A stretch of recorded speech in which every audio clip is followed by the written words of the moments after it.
The radio crackled with static at 3:47 hours, somewhere over the Hindu Kush mountains of Afghanistan. Staff Sergeant Marcus Bulldog Rodriguez pressed his earpiece deeper, straining to catch the fragmented transmission bleeding through the encrypted channel. What he heard made his blood run cold. Phantom 67, Grid Papa Tango 77, multiple KIA, request immediate, BZZT, they're everywhere. The transmission cut to white noise. In the operations center at Bagram Airfield, 12 men stared at blank screens, their faces illuminated by the green glow of dead monitors.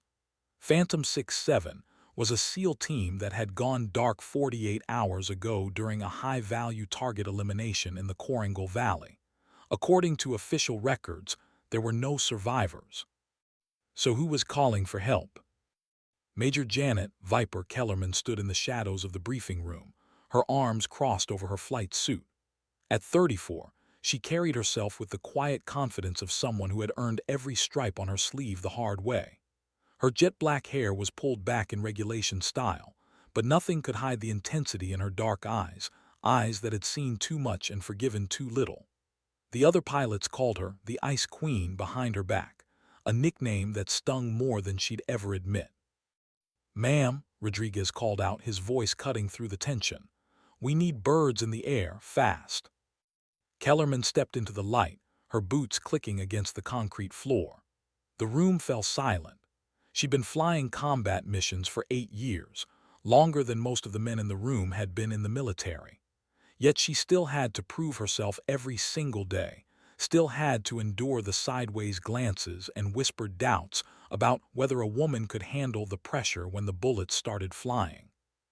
"What's our sitrep?" she asked, her voice steady despite the adrenaline already coursing through her veins. Rodriguez pulled up a grainy satellite image on the main screen. "Last known position was here." He pointed to a ridge line that looked like a jagged scar across the mountain face. "But that transmission came from 30 clicks south. Either someone's moving, or what, Sergeant? Or we've got ghosts calling for extract." The silence stretched between them like a taut wire. Outside, the distant rumble of jets preparing for dawn patrol filled the air. Kellerman studied the map, her mind already calculating flight paths, fuel loads, and the 100 variables that separated a successful mission from a catastrophic failure. Her call sign, Viper, hadn't come from her personality, though the brass liked to pretend it did. It came from her uncanny ability to strike precisely when and where the enemy least expected it. Something was wrong in the mountains, and Janet Kellerman was about to find out what. The briefing room door slammed open, and Colonel Harrison strode in like a man carrying the weight of the world on his shoulders. His weathered face bore the kind of lines that came from making impossible decisions in impossible circumstances. Behind him followed Captain Torres, the intelligence officer whose perpetually worried expression had earned him the nickname Cassandra among the flight crews. "Ladies and gentlemen," Harrison announced, his voice carrying the authority of 25 years in uniform, "we have a situation that doesn't officially exist." Kellerman raised an eyebrow. In the military, things that didn't officially exist usually meant someone was about to risk their career, their life, or both. Torres activated the wall display, revealing a topographical nightmare of ridges, valleys, and elevation markers that looked like abstract art to anyone who hadn't spent years reading them. "Phantom 67 was inserted here 72 hours ago," he began, his laser pointer dancing across the screen.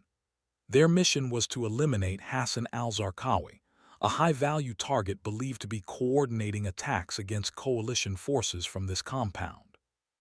The red dot settled on what looked like a cluster of buildings, clinging to a mountainside like barnacles on a ship's hull. "The operation was supposed to be clean," Harrison continued. "Get in, eliminate the target, get out. Radio silence was expected for the first 48 hours. He paused, the kind of pause that preceded bad news. What wasn't expected was the complete loss of their extraction helicopter and the discovery that al-Zarqawi had been dead for 3 weeks. A murmur rippled through the room. Kellerman felt her stomach tighten. Dead for 3 weeks meant the SEALs had walked into a trap, which meant everything about this mission had been compromised from the start. "Sir," she interjected, "if the target was already eliminated, why didn't intelligence pick that up before insertion?" Torres shifted uncomfortably. "Because someone wanted us to believe he was still alive. The intelligence came from multiple sources, all of whom we now suspect were feeding us coordinated disinformation." The implications hit the room like a physical wave. This wasn't just a failed mission. It was a deliberate ambush designed to draw in American forces. And now there were 8 Navy SEALs trapped somewhere in Taliban-controlled territory, assuming any of them were still alive. "The transmission Rodriguez intercepted suggests otherwise," Harrison said, reading the doubt in their faces. "But here's what makes this interesting." He nodded to Torres, who switched to a different screen showing radio frequency analysis. That call came through on a frequency that was supposedly destroyed with their primary communications equipment, which means either our intel on their gear was wrong, or someone out there is using equipment that shouldn't exist. Kellerman studied the data, her pilot's mind automatically processing variables and possibilities. In her experience, when something didn't make sense, it usually meant she was missing a crucial piece of information. "Captain Mike Razorback." Sullivan leaned back in his chair, his trademark smirk already forming. At 28, he was the youngest pilot in the squadron and never let anyone forget it. He'd earned his call sign during a training exercise where he'd somehow managed to perform an unauthorized barrel roll in an F-16 while maintaining perfect formation with his wingman. The move had been simultaneously brilliant and completely against regulations, which pretty much summed up Sullivan's entire approach to military life. "So let me get this straight," Sullivan drawled, his Texas accent thick as molasses. "We've got dead SEALs calling for help using radios that don't exist to escape from a mission that was designed to fail from day one." He shook his head. "Sounds like Tuesday to me." A few pilots chuckled, but Kellerman wasn't in the mood for gallows humor. She'd lost too many good people over the years to find anything amusing about troops in contact with no clear extraction plan. "The problem," Harrison continued, ignoring Sullivan's commentary, "is that officially Phantom 67 never existed. The mission was Black Ops, which means we can't request standard search and rescue protocols without exposing classified operations to congressional oversight." Translation: they were on their own. "What's our authorization level?" Kellerman asked. "You don't have one," Harrison replied flatly. "This conversation never happened. However, I understand there's been some unusual radio chatter picked up by routine patrol flights in Sector 7. Might be worth investigating." The colonel's meaning was crystal clear. They were being given permission to conduct an unauthorized rescue mission while maintaining plausible deniability for everyone up the chain of command. It was the kind of military doublespeak that could either save lives or end careers, depending on how things played out. Lieutenant Sarah Phoenix Chen raised her hand. At 25, she was the newest pilot in the squadron, fresh from advanced training and still convinced that following regulations would keep her alive. Her call sign came from her tendency to somehow recover from situations that should have been career-ending disasters. "Sir, what if this is a trap designed to draw in more assets? We could be walking into the same setup that got Phantom 6-7. It was a good question, the kind that separated experienced pilots from dead ones. Harrison looked at her with something approaching approval. "That's exactly what we're hoping they'll think," he said. The morning sun painted the Hindu Kush Mountains in shades of gold and crimson as Kellerman performed her pre-flight inspection. The F-16 Fighting Falcon stood before her like a caged predator, 30 feet of lethal precision engineered for one purpose: controlled violence. She ran her hands along the aircraft's skin, checking for stress fractures, loose panels, and the 100 tiny details that could mean the difference between coming home and becoming a smoking crater in some godforsaken valley. Her crew chief, Tech Sergeant Maria Vasquez, approached with a clipboard and the kind of expression that suggested she had opinions about the morning's mission briefing. "Ma'am, I've got your bird ready to fly," Vasquez said, her Brooklyn accent cutting through the morning air like a buzz saw. "But I'm not comfortable with the ordnance loadout." Kellerman looked up from her inspection. "What's the problem, Sergeant?" "You're going out light, just the 20 mic and 2 sidewinders for self-defense. If you run into serious ground fire or enemy aircraft, you're gonna be in trouble." It was true. The mission profile called for minimal ordnance to maximize fuel load and flight time. If the SEALs were still alive, they'd need close air support, not a fighter jet loaded for bear, but unable to loiter over the target area for more than 20 minutes. "I appreciate the concern," Kellerman replied, continuing her walk-around inspection. "But if I'm right about what's waiting up there, firepower won't be our primary concern." "And if you're wrong?" Kellerman paused, her hand resting on the nose cone. In 8 years of combat flying, she'd learned to trust her instincts. They'd kept her alive through 2 deployments in Iraq and 1 in Afghanistan. Right now, those instincts were telling her that something fundamental about this situation was different from a standard combat search and rescue operation. "Then we adapt and overcome, Sergeant, same as always." Vasquez shook her head but didn't argue further. She'd worked with enough pilots to recognize the look of someone who'd already made up their mind. "Your wingman's loaded the same way," she said, handing over the clipboard. Kellerman glanced across the flight line, where Sullivan was conducting his own pre-flight inspection, with considerably less attention to detail. His crew chief was gesticulating wildly about something, probably trying to convince the young pilot to take his upcoming mission seriously. "How's Phoenix doing?" Kellerman asked, nodding toward the 3rd aircraft where Chen was meticulously documenting every rivet and bolt on her F-16. "Nervous as a cat in a dog house," Vasquez replied. "But she's thorough, that's something." It was indeed something. In Kellerman's experience, pilots who paid attention to details during peacetime tended to stay alive during wartime. Chen might be green, but she had the right instincts. The radio on Vasquez's belt crackled to life. "All Viper flight elements, report to operations for final briefing in 10 minutes. Kellerman signed the clipboard and handed it back to her crew chief. "Keep my bird warm, Sergeant. Something tells me we're going to need every advantage we can get." As she walked toward the operations building, Kellerman caught sight of her reflection in the aircraft's canopy. The woman staring back at her had seen too much and forgiven too little, but she was still standing, still fighting, still refusing to back down from challenges that would have broken weaker souls. Today, she was going to find out what happened to Phantom 6-7. The operations room buzzed with controlled chaos as intelligence analysts updated target packages, and weather forecasters adjusted flight plans for rapidly changing mountain conditions.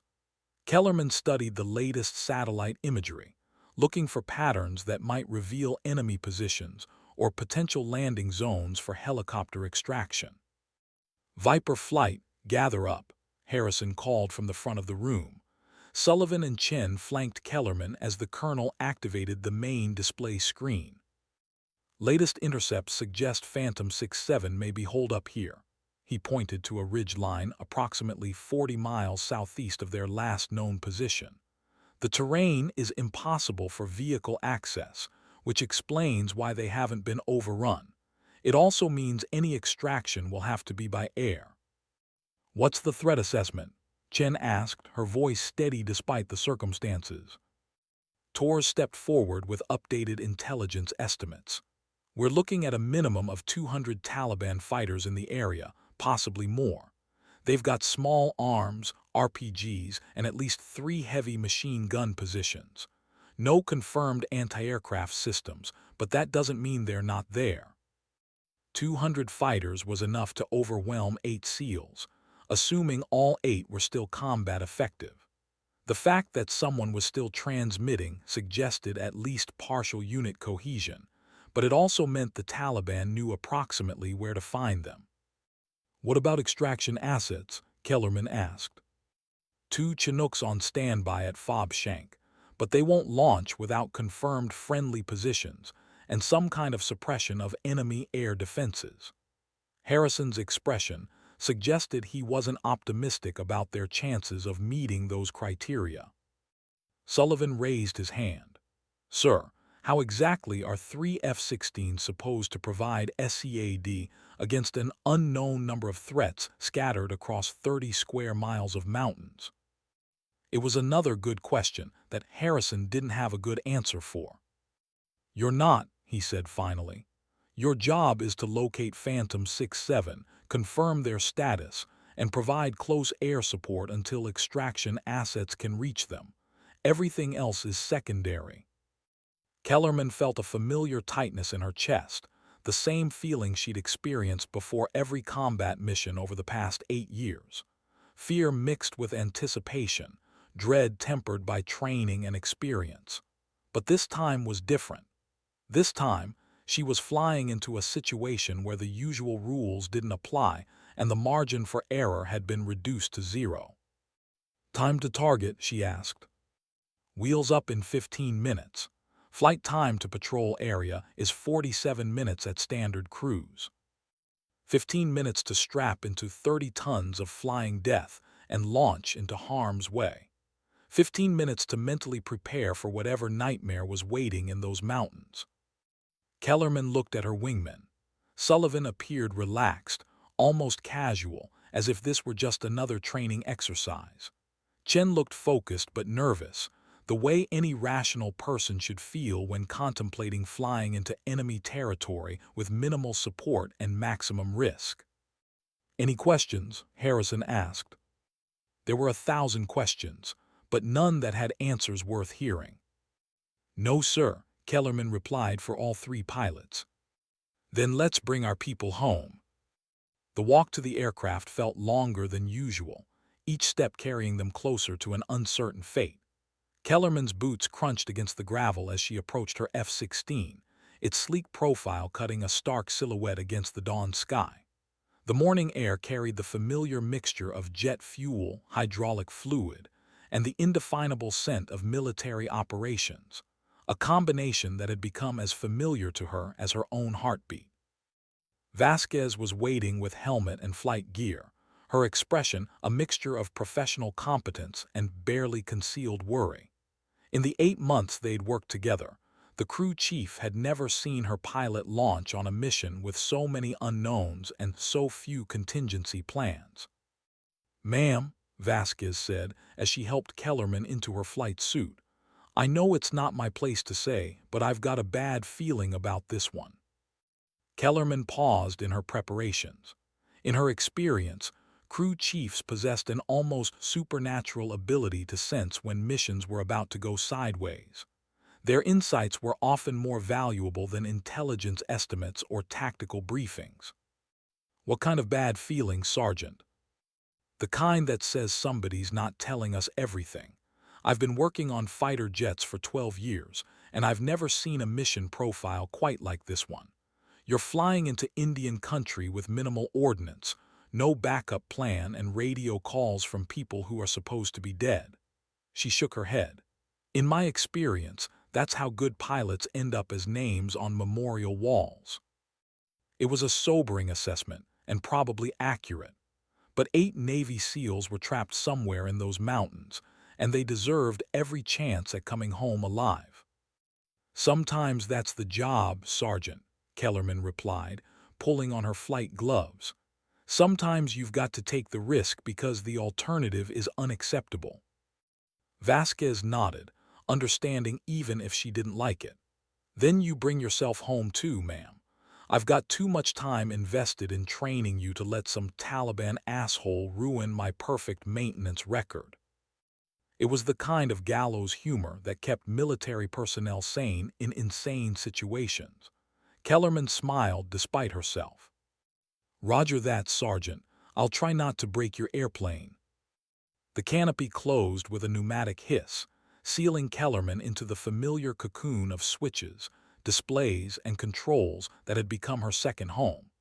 She ran through the startup sequence with practiced efficiency, each step bringing the aircraft closer to life. The Pratt & Whitney F-100 engine spun up with a rising whine that vibrated through the airframe and into her bones. "Tower, Viper lead requesting taxi clearance," she transmitted, her voice calm and professional despite the circumstances. "Viper lead tower, clear to taxi runway 27. Wind is 240 at 8 knots, altimeter 299er2." Kellerman acknowledged and began her taxi to the runway, Sullivan and Chen falling into formation behind her. Through her canopy, she could see ground crews securing equipment and preparing for the next wave of operations. Normal military life continuing its rhythm while she prepared to fly into chaos. At the runway threshold, she performed final systems checks while waiting for takeoff clearance. Every gauge showed green, every system functioned within parameters. Her aircraft was ready for whatever waited ahead. "Tower, Viper flight ready for departure."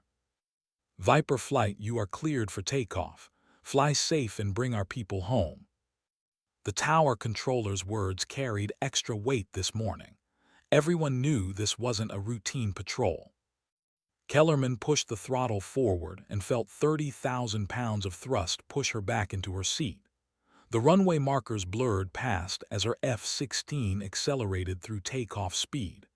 At precisely the right moment, she pulled back on the stick and felt the aircraft leap into its natural element.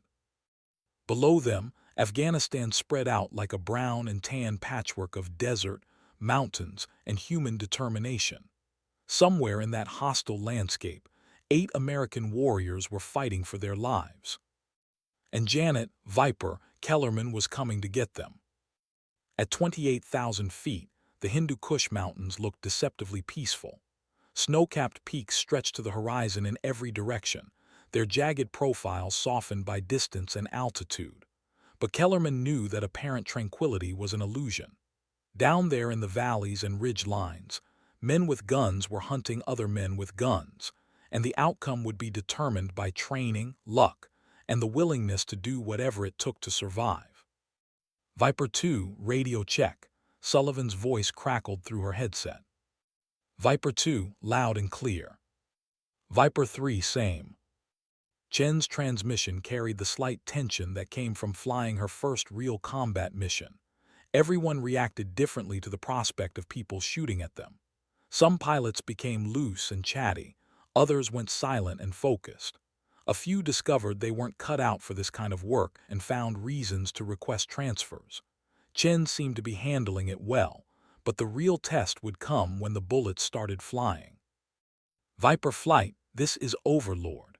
A new voice interrupted their communications check.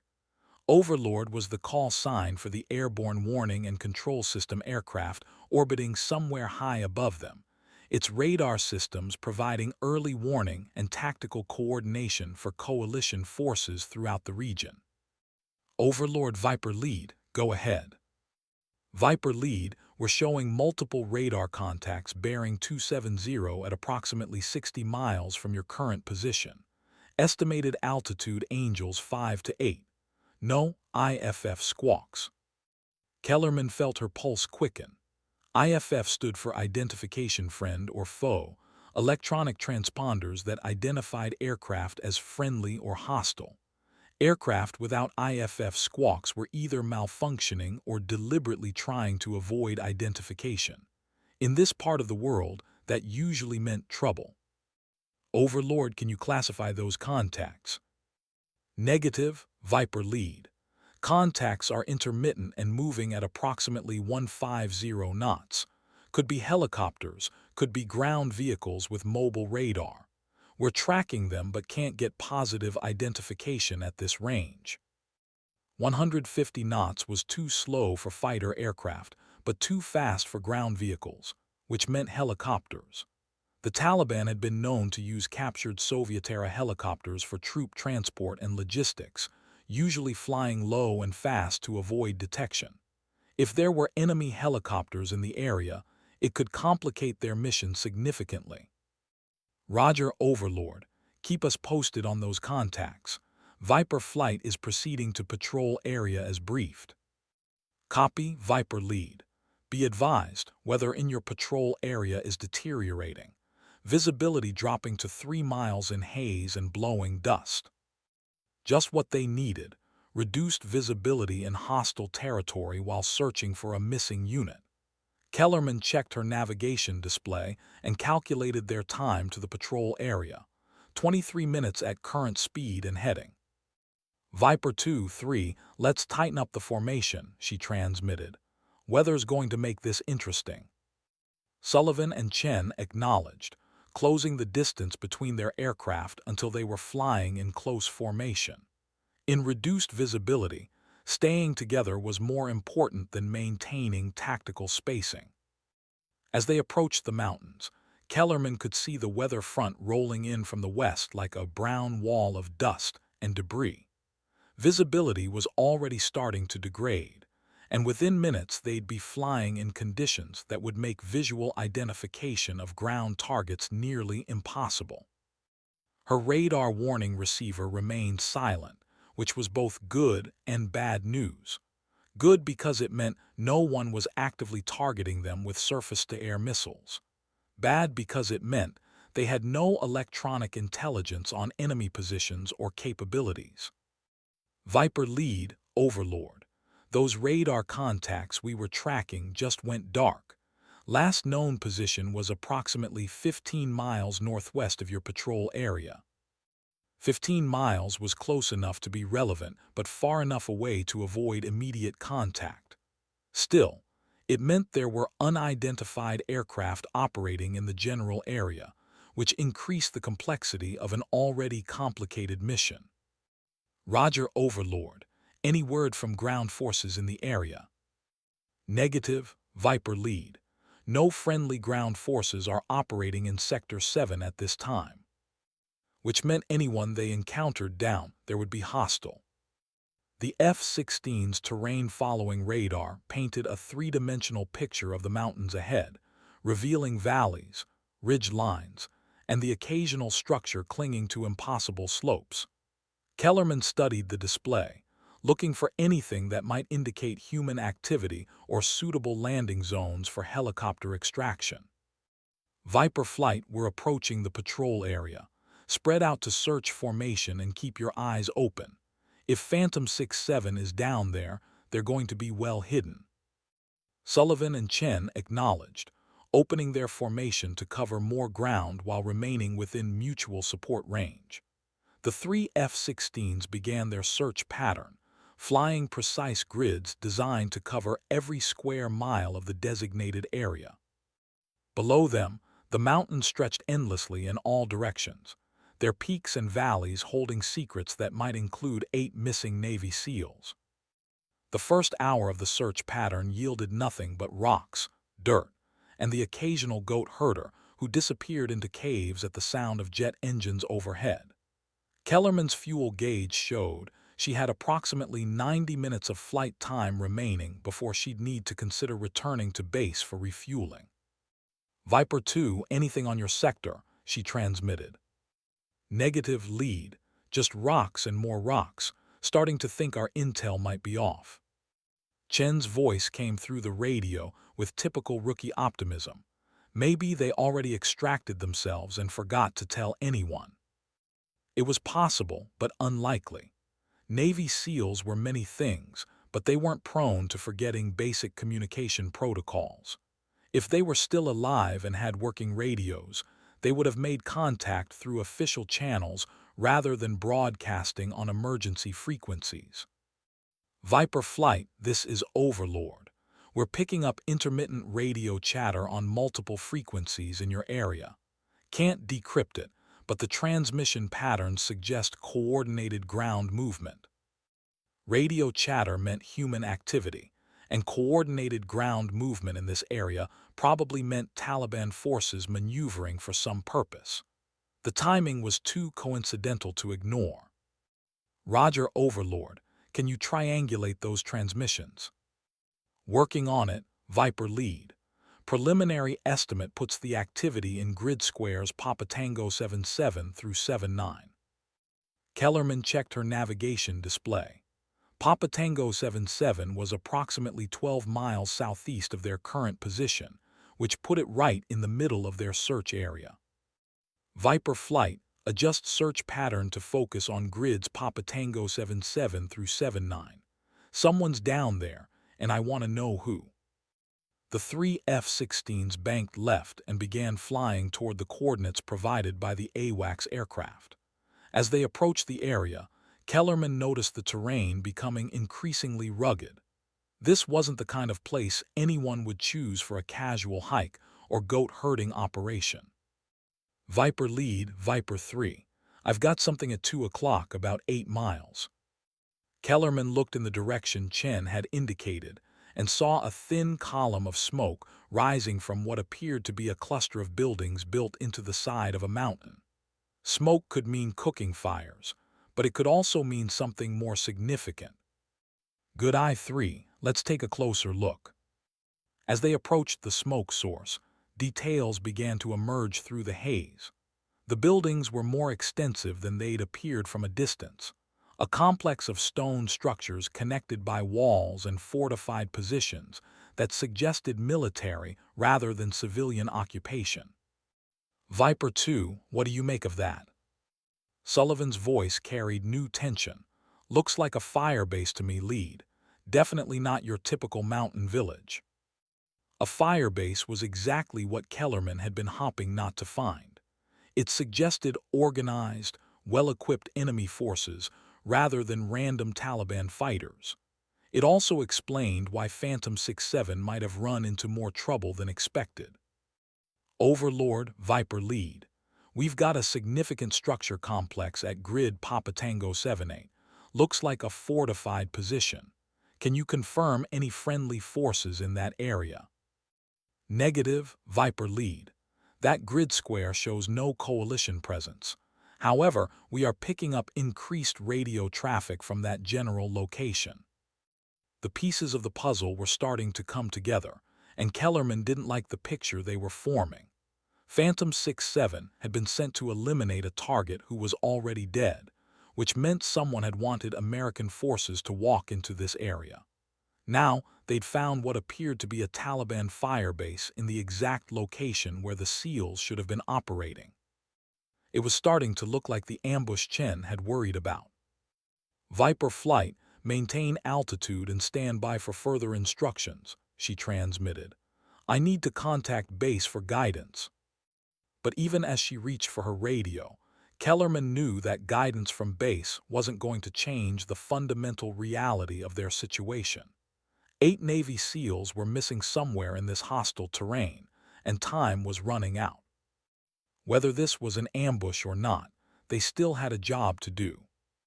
Bagram Base, this is Viper lead requesting priority frequency for mission commander.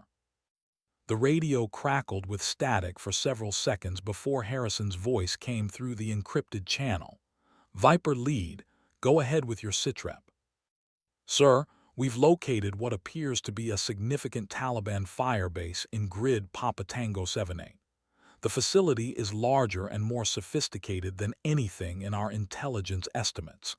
No sign of Phantom 6-7, but we're picking up increased radio traffic in the area.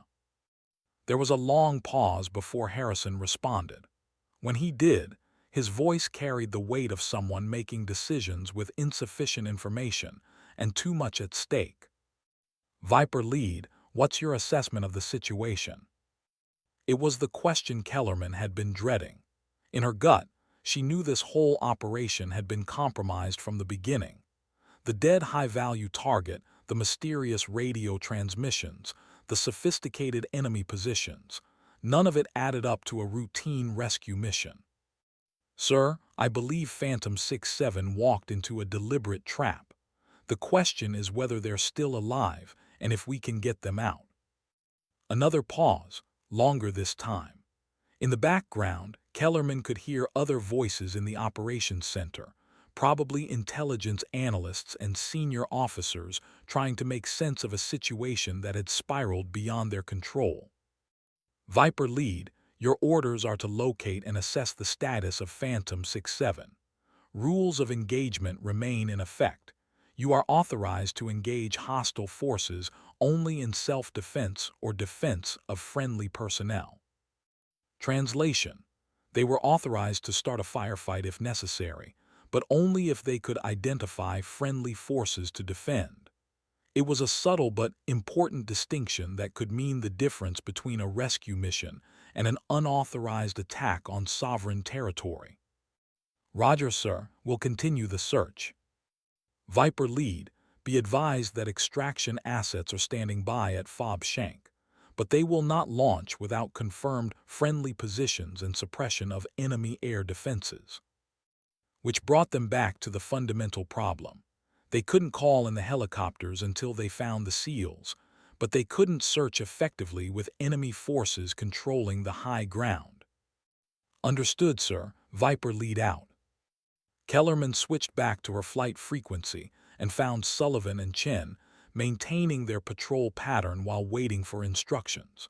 Through her canopy, she could see the Taliban firebase spread out below them like a miniature city carved into the mountainside. Viper Flight, we're going to expand our search pattern to include the valleys north and south of that complex. If our people are still alive, they're probably trying to avoid that kind of concentration of enemy forces. It made tactical sense, but Kellerman had a nagging feeling that they were missing something important. The mysterious radio transmissions had come from this general area, which suggested either that the SEALs were closer to enemy positions than anyone would like, or that someone else was doing the transmitting. Viper 2, take the northern valley. Viper 3, southern approach. I'll maintain overwatch and coordinate with Overlord. The two younger pilots acknowledged and began their assigned search patterns. Kellerman climbed to a higher altitude where she could observe both her wingmen and maintain communications with the AWACS aircraft. Overlord, Viper Lead, can you give me an update on those radio intercepts? Viper Lead, we're tracking multiple transmissions on various frequencies. Most appear to be tactical coordination between ground units. However, we did intercept one transmission in English approximately 15 minutes ago. Kellerman's pulse quickened. English transmissions in this area could mean American forces, though they could also mean Taliban fighters using captured equipment or English-speaking foreign fighters. Can you play back that transmission? Stand by, Viper Lead. After a few seconds, a scratchy, barely audible voice came through her headset. Anyone, this frequency, Grid Papa, 77, urgent medical, say again. The transmission was fragmentary and distorted, but it sounded like an American accent requesting medical assistance. More importantly, the grid reference was only a few miles from their current position. Overlord, can you get a bearing on that transmission? Affirmative, Viper Lead. Bearing appears to be approximately 045 degrees from the complex you identified earlier. Northeast of the Taliban firebase, which would put the transmission source in a valley that showed minimal vegetation and no obvious structures on satellite imagery. It was exactly the kind of place a military unit might take shelter while avoiding enemy patrols. Viper 2, Viper 3, I need you to converge on Grid Papa Tango 77 Alpha. We may have found our people. Both pilots acknowledged and began flying toward the new coordinates. Kellerman descended to join them, her eyes scanning the terrain below for any sign of human activity. The valley that emerged from the haze was a desolate landscape of rock formations and dried creek beds that looked like it hadn't seen rain in months. But as they flew over the northern rim, Chen's voice crackled through the radio with excitement. Viper Lead, I've got something at 10 o'clock, approximately 2 miles. Looks like fabric or canvas stretched between rock formations. Kellerman looked where Chen had indicated, and saw what appeared to be camouflaged material creating shelter among the boulders. It was exactly the kind of improvised hide site that Special Operations Forces were trained to construct when operating in hostile territory. Good Eye 3. Let's take a closer look, but stay high and maintain tactical spacing. If that's our people, they're probably nervous about aircraft overhead. As they circled the position, more details became visible. The camouflaged shelter was part of a larger defensive position that included what appeared to be fighting positions carved into the rock face. Someone had spent considerable time and effort creating a fortified position that could defend against ground assault while remaining nearly invisible from the air. It looked like the kind of position that 8 highly trained Navy SEALs might construct if they found themselves trapped behind enemy lines. Viper Lead, Overlord. We're picking up radio transmissions from that exact location. Frequency suggests military radio equipment. That was the confirmation Kellerman had been hopping for. Military radio equipment in a defensive position constructed by people who knew what they were doing. It had to be Phantom 6-7. Overlord, can you establish communication with whoever's transmitting from that position? Stand by, Viper Lead. We'll attempt to make contact. While the AWACS crew worked on establishing communications, Kellerman studied the terrain around the hidden position. The SEALs had chosen their location well. The approaches were limited and easily defendable, but that also meant extraction would be extremely difficult. Any helicopter attempting to reach them would have to fly through a narrow valley with enemy forces on both sides. Viper Lead, this is Overlord. We've established contact with the transmitting station.